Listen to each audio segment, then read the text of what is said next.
जय श्री राधे कृष्णा। आप सभी का दिन शुभ और मंगलमय हो और कान्हा जी की कृपा आप सभी भक्त जनों पर सदा बनी रहे। आज सुनिए भादो मास महात्म्य का अध्याय 3। श्री ब्रह्मा जी कहते हैं, प्राचीन सत्य युग की बात है। इंद्रद्युमन नाम से विख्यात एक राजा थे जो इंद्र के समान पराक्रमी थे। वे सत्यवादी, पवित्र, दक्ष, सर्वशास्त्र विशारद, रूपवान, सौभाग्यशाली, शूरवीर, दानी, उपभोग में समर्थ, प्रिय वचन बोलने वाले, समस्त यज्ञों का अनुष्ठान करने वाले, ब्राह्मण भक्त, सत्य प्रतिज्ञ, धनुर्वेद और वेद शास्त्र में निपुण, विद्वान तथा पूर्णिमा के चंद्रमा की तरह सब स्त्री पुरुषों की प्रेम पात्र थे। सूर्य की तरह उनकी ओर देखना कठिन था। वे शत्रु समुदाय के लिए भयंकर, विष्णु भक्त, क्रोध को जीतने वाले, जितेंद्रिय, मुमुक्षु, अध्यात्म विद्या के प्रेमी और धर्मपरायण थे। इस प्रकार वे सर्वगुण संपन्न राजा इंद्रद्युमन समूची पृथ्वी का पालन करते थे। एक समय उनके मन में भगवान श्री हरि की आराधना का विचार उत्पन्न हुआ। वे सोचने लगे, मैं किस क्षेत्र में, किस तीर्थ में, किस नदी के तट पर अथवा किस आश्रम में देवाधिदेव भगवान जनार्दन की आराधना करूं? इस चिंता में पड़कर उन्होंने मन ही मन समस्त पृथ्वी पर दृष्टिपात किया। समस्त तीर्थों, क्षेत्रों और नगरों की ओर देखा, परंतु सबको छोड़कर वे विश्व विख्यात मोक्षदायक पुरुषोत्तम क्षेत्र में गए।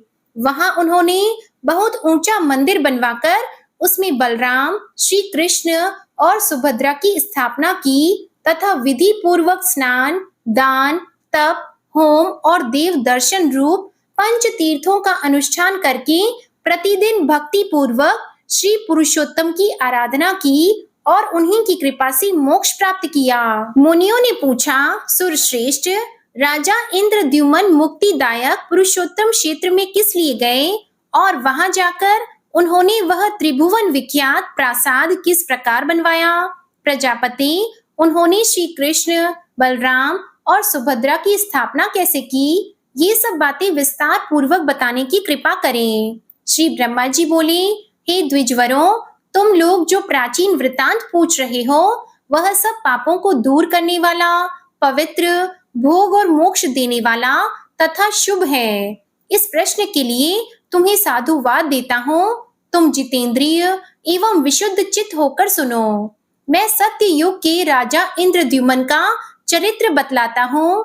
इस पृथ्वी पर मालवा में अवंती यानी उज्जैन नाम की नगरी विख्यात है। वही राजा इंद्रद्युमन की राजधानी थी। अवंती इस पृथ्वी के मुकुट के समान थी। वहां हृष्ट पुष्ट मनुष्य भरे थे। उसकी चार दीवारी और दरवाजे दृढ़ बने हुए थे। दरवाजों पर मजबूत किवाड़ और सुदृढ़ यंत्र लगे थे।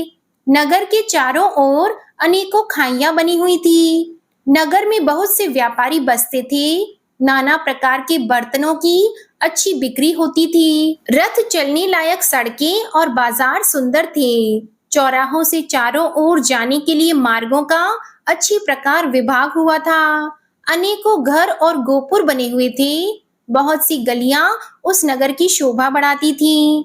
राजहंसों के समान श्वेत और मनोहर महल लाखों की संख्या में बने हुए थे, जो उस पुरी की श्री वृद्धि कर रहे थे। अनेकों यज्ञ संबंधी उत्सवों के कारण उस नगर में आनंद छाया रहता था। गाने और बजाने की ध्वनि गूंजती रहती थी। तरह तरह की ध्वजा और पताकाओं से वह पुरी सुशोभित थी। हाथी, घोड़े, रथ और पैदलों की सेना सब ओर व्याप्त थी। अनेक प्रकार के सैनिक वहां भरे थे। अनेकों जनपदों के लोग वहां बसे हुए थे। ब्राह्मण, क्षत्रिय, वैश्य, शूद्र तथा विद्वान पुरुषों से वह नगरी सुशोभित थी। वहां मलिन, मूर्ख, निर्धन, रोगी, अंगहीन तथा जुआरी मनुष्यों का अभाव था। वहां के स्त्री पुरुष सदा प्रसन्न चित्त दिखाई देते थे।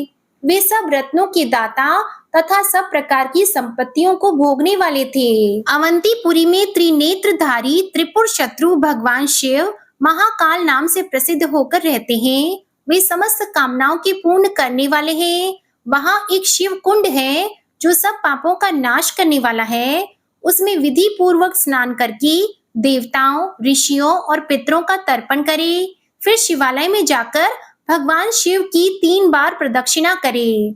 इसके बाद स्नान, पुष्प, गंध, धूप और दीप आदि के द्वारा भक्ति पूर्वक महाकाल का विधि पूर्वक पूजन करे। ऐसा करने वाला मनुष्य 1000 अश्वमेध यज्ञों का फल पाता है। वह सब पापों से मुक्त होकर समस्त कामनाओं को पूर्ण करने वाले विमानों के द्वारा भगवान शिव के परम धाम में जाता है। अवंती में शिप्रा नाम से प्रसिद्ध पवित्र नदी है।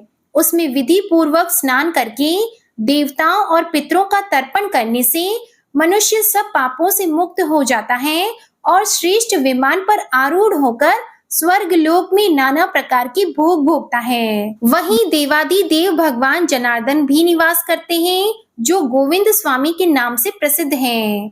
वे भोग और मोक्ष प्रदान करने वाले हैं। उनका दर्शन करके मनुष्य अपनी 21 पीढ़ियों सहित मुक्त हो जाता है। उनके सिवा वहीं विक्रम स्वामी के नाम से भी भगवान विष्णु का निवास है। इस प्रकार राजाओं में श्रेष्ठ इंद्रद्युमन के द्वारा पालित वह रमणीय पुरी इंद्र की अमरावती के समान नित्य उत्सव के आनंद से भरी रहती थी। वहां दिन रात इतिहास, पुराण, नाना प्रकार के शास्त्र तथा काव्य चर्चा सुनी जाती थी। इस तरह वह उज्जैनीपुरी सब गुणों से संपन्न बताई गई है, जिसमें पूर्व काल में परम बुद्धिमान राजा इंद्रद्युमन हुए थे। उस नगरी में अपने उत्तम राज्य का उपभोग करते हुए राजा इंद्रद्युमन औरस पुत्रों की भांति प्रजा का पालन करते थे। वे सत्यवादी, परम बुद्धिमान, शूरवीर, समस्त गुणों के आकार, मतिमान, धर्मात्मा तथा संपूर्ण शस्त्रधारियों में श्रेष्ठ थे। उनमें सत्य, शील और इंद्रिय संयम के गुण थे। दान, यज्ञ और तपस्या में उनकी समानता करने वाला दूसरा कोई राजा नहीं था। वे अपने प्रत्येक यज्ञ में श्रेष्ठ ब्राह्मणों को सोना, मणि, मोती, हाथी और घोड़े दान किया करते थे। उनके पास अच्छे अच्छे हाथी, घोड़े, रथ, कंबल, मृगचर्म, वस्त्र, रत्न और धन धान्य का कभी अंत नहीं होता था। इस प्रकार समस्त वैभव से युक्त और संपूर्ण गुणों से अलंकृत राजा इंद्रद्युमन निष्कंटक राज्य का उपभोग करते थे। एक बार उनके मन में यह विचार उत्पन्न हुआ कि मैं भोग और मोक्ष प्रदान करने वाले सर्व योगेश्वर श्री हरि की आराधना किस प्रकार करूं? उन्होंने समस्त शास्त्र, तंत्र, आगम, इतिहास, पुराण, वेदांग, धर्मशास्त्र, ऋषियों के बताए हुए नियम तथा संपूर्ण विद्या स्थानों का विचार किया। यत्न पूर्वक गुरुजनों की सेवा की और वेदों के पारगामी ब्राह्मणों का सत्संग किया। फिर इंद्रियों को वश में करके मोक्ष की इच्छा से विचार किया। मैं देवादि देव सनातन पुरुष, पीतांबरधारी चतुर्भुज, शंख चक्र गदाधर, वनमाला विभूषित, कमल नयन, श्री वत्स शोभित और मुकुट अंगद आदि आभूषणों से अलंकृत श्री हरि की आराधना किस प्रकार करूं? यह विचार कर वे बहुत बड़ी सेना को साथ लेकर पुरोहित और भृत्यों के साथ अपनी नगरी उज्जैनी से बाहर निकले। उनके पीछे पीछे रथ पर सवार सैनिक हथियार हाथ में लिए प्रस्थित हुए। उनके रथ विमान के समान जान पड़ते थे। उन पर ध्वजा पताकाएं फहरा रही थी। रथियों के पीछे गज युद्ध की विद्या में निपुण असंख्य पैदल भी चले, जिनके हाथों में धनुष, प्रास और खड्ग शोभा पा रहे थे। वे सब प्रकार के अस्त्र शस्त्रों को चलाने में कुशल, शूरवीर तथा सर्वदा संग्राम की अभिलाषा रखने वाले थे। अंतःपुर की सब स्त्रियां भी वस्त्र आभूषणों से अलंकृत होकर महाराज के साथ चलीं। उनके नेत्र पद्म पत्र के समान विशाल थे और शस्त्रधारी सैनिक उन्हें घेर कर चलते थे। ब्राह्मण, क्षत्रिय और वैश्यों ने भी राजा का अनुसरण किया। अनेक नगरों के निवासी व्यापारी भी धन, रत्न, सुवर्ण, स्त्री तथा अन्य उपकरणों के साथ प्रस्थित हुए।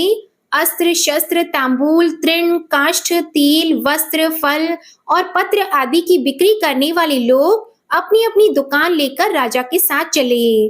घसियारे, धोबी, ग्वाले, नाई और दर्जी भी हजारों की संख्या में साथ साथ चल रहे थे। मंगल पाठ करने वाले, पुराणों का अर्थ करने में प्रवीण कथावाचक, काव्य रचयिता कवि, विष झाड़ने वाले, गरुड़ विद्या के जानकार, भांति भांति के रत्नों की परीक्षा करने वाले, गज चिकित्सक, मनुष्य चिकित्सक, वृक्ष चिकित्सक, गो चिकित्सक तथा समस्त पुरवासी राजा के पीछे पीछे चलने लगे। जैसे दूसरे गांव को जाते हुए पिता के पीछे पुत्र भी उत्सुक होकर जाने लगते हैं, उसी प्रकार समस्त पूर्ववासियों ने भी राजा इंद्रद्युम्न का अनुसरण किया। इस प्रकार हाथी, घोड़े, रथ और पैदल सहित महान जन समुदाय के साथ धीरे धीरे यात्रा करते हुए महाराज इंद्रद्युम्न दक्षिण समुद्र के तट पर पहुंचे। वहां उन्होंने रमणीय समुद्र का दर्शन किया, जो लाखों उत्ताल तरंगों से व्याप्त होने के कारण नृत्य करता सा लग रहा था। उसमें नाना प्रकार के रत्न और भांति भांति के प्राणी भरे थे। उसमें बड़े जोर का शब्द हो रहा था। वह अगाध समुद्र अत्यंत भयंकर, अपार तथा मेघमाला के समान श्याम दिखाई देता था।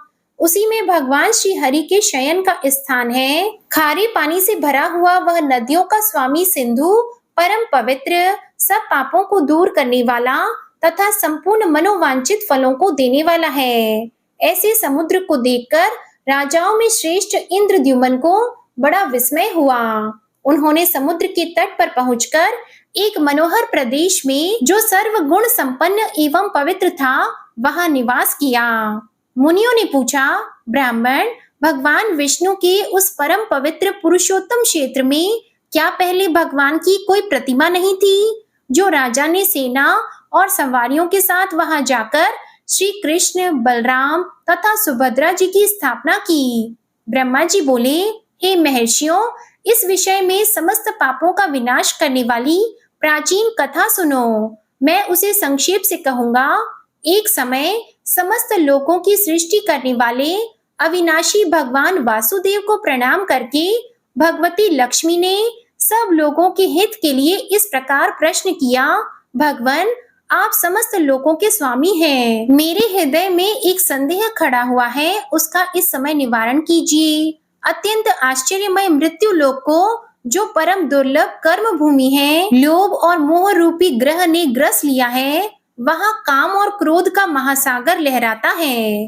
हे देवेश, उस संसार सागर से जिस प्रकार मुक्ति मिल सके, वह उपाय बताइए। इस संसार में मेरे संदेह का निवारण करने के लिए आपको छोड़कर दूसरा कोई वक्ता नहीं है। देवी का यह वचन सुनकर देवाधिदेव भगवान जनार्दन ने बड़ी प्रसन्नता के साथ यह सारभूत अमृतमय वचन कहा, देवी, समस्त तीर्थों में श्रेष्ठ पुरुषोत्तम क्षेत्र विख्यात तीर्थ है।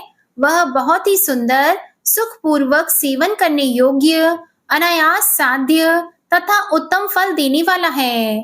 तीनों लोकों में उसके समान कोई तीर्थ नहीं है। देवेश्वरी, पुरुषोत्तम तीर्थ का नाम लेने मात्र से मनुष्य सब पापों से मुक्त हो जाता है। उसे संपूर्ण देवता, दैत्य, दानव तथा मरीचि आदि मुनिवर भी भली भांति नहीं जानते। उसको मैंने अब तक गुप्त ही रखा है। इस समय उस तीर्थ राज की महिमा का वर्णन करता हूँ, तुम एकाग्रचित होकर सुनो। दक्षिण समुद्र के तट पर जहाँ एक वट का महान वृक्ष खड़ा है, वह अत्यंत दुर्लभ क्षेत्र है।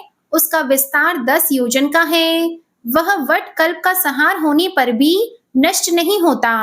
उस वट वृक्ष के दर्शन से तथा उसकी छाया के नीचे चले जाने से ब्रह्म हत्या भी छूट जाती है।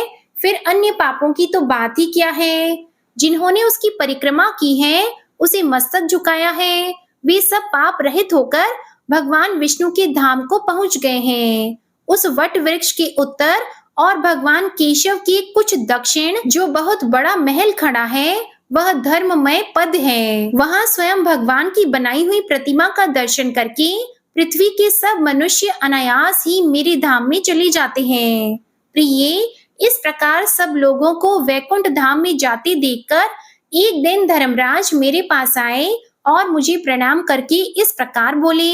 यमराज ने कहा, भगवान, आपको नमस्कार है। देव, आप संपूर्ण लोकों के स्वामी और समस्त विश्व के पालक हैं। आपको नमस्कार है।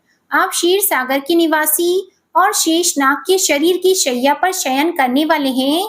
आप सबसे श्रेष्ठ, वरेण्य और वरदाता हैं, सबके कर्ता होते हुए भी स्वयं अकृत हैं। आपको किसी दूसरे ने नहीं बनाया है। आप प्रभु शक्ति से संपन्न, संपूर्ण विश्व के ईश्वर और जन्मा, सर्वव्यापी, सर्वज्ञ तथा किसी से परास्त न होने वाले हैं। जानने योग्य पुराण पुरुष, व्यक्ता व्यक्त स्वरूप सनातन परमेश्वर, कार्य कारण के उत्पादक, लोकनाथ एवं जगत गुरु हैं। आपका वक्ष स्थल श्री वत्स चिन्ह से सुशोभित है। आप वनमाला से विभूषित हैं। आपका वस्त्र पीले रंग का है। आपकी 4 बाहें हैं। आप शंख, चक्र, गदा, हार, केयूर, मुकुट और अंगद धारण करने वाले हैं। सब लक्षणों से संपन्न, समस्त इंद्रियों से रहित, कूटस्थ, अविचल, सूक्ष्म, ज्योति स्वरूप, सनातन, भाव और अभाव से मुक्त, व्यापक तथा प्रकृति से परे हैं। सबको सुख देने वाले सामर्थ्यशाली ईश्वर हैं। आप भगवान जगन्नाथ को मैं नमस्कार करता हूँ। भगवान श्री विष्णु कहते हैं, महाभागी, यमराज को हाथ जोड़े मस्तक झुकाए खड़ा देख मैंने उनसे स्तोत्र कहने का कारण पूछा। महाबाहु सूर्य नंदन, तुम सब देवताओं में श्रेष्ठ हो। तुमने इस समय मेरी स्तुति किस लिए की है, संक्षेप से बताओ। तब धर्मराज बोले, भगवान, इस विख्यात पुरुषोत्तम तीर्थ में जो इंद्रनील मणि की बनी हुई श्रेष्ठ प्रतिमा है, वह सब कामनाओं को देने वाली है। उसका अनन्य भाव तथा श्रद्धा से दर्शन करके सभी मनुष्य कामना रहित होकर आपके श्वेत धाम में चले जाते हैं। अतः अब मैं अपना व्यापार नहीं चला सकता। प्रभु, आप कृपा करके उस प्रतिमा को समेट लीजिए। धर्मराज का यह वचन सुनकर मैंने उनसे कहा, यम, मैं सब ओर से बालू के द्वारा उस प्रतिमा को छिपा दूंगा। इसके बाद वह प्रतिमा छिपा दी गई। अब उसे मनुष्य नहीं देख पाते थे। उसे छिपा देने के बाद मैंने यमराज को दक्षिण दिशा में भेज दिया। श्री ब्रह्मा जी कहते हैं, पुरुषोत्तम तीर्थ में इंद्र नीलमयी प्रतिमा के लुप्त हो जाने पर आगे चलकर जो जो बातें हुई, उन सबको भगवान श्री विष्णु ने देवी लक्ष्मी से विस्तार पूर्वक कह सुनाया। प्रिय भक्तजनों, इसके बाद देवी लक्ष्मी ने विस्तार पूर्वक जो भी श्री विष्णु भगवान को सुनाया, इसका वृतांत आप अगले अध्याय में सुनिएगा। अब आप सुनिए श्री कृष्ण चालीसा पाठ। बंशी शोभित कर मधुर, नील जलद तन श्याम, अरुण अधर जनुबिंब फल, नयन कमल अभिराम। पूर्ण इंद्र अरविंद मुख, पीतांबर शुभ साज, जय मनमोहन मदन छवि, कृष्ण चंद्र महाराज। जय यदुनंदन, जय जगवंदन, जय वसुदेव देवकी नंदन, जय यशोदा सुत नंद दुलारे, जय प्रभु भक्तन के दृग तारे। जय नट नागर नाग नथैया, कृष्ण कन्हैया धेनु चरैया। पुनि नख पर प्रभु गिरिवर धारो, आओ दीनन कष्ट निवारो। वंशी मधुर अधर धरि टेरो, होवे पूर्ण विनय यह मेरो। आओ हरि पुनि माखन चाखो, आज लाज भारत की राखो। गोल कपोल चिबुक अरुणारी, मृदु मुस्कान मोहिनी डारी। राजित राजीव नयन विशाला, मोर मुकुट वैजंती माला। कुंडल श्रवण पीत पट आछी, कटी किंकिणी काचनि काछी। नील जलज सुंदर तनु सोहे, छबि लखि सुर नर मुनि मन मोहे।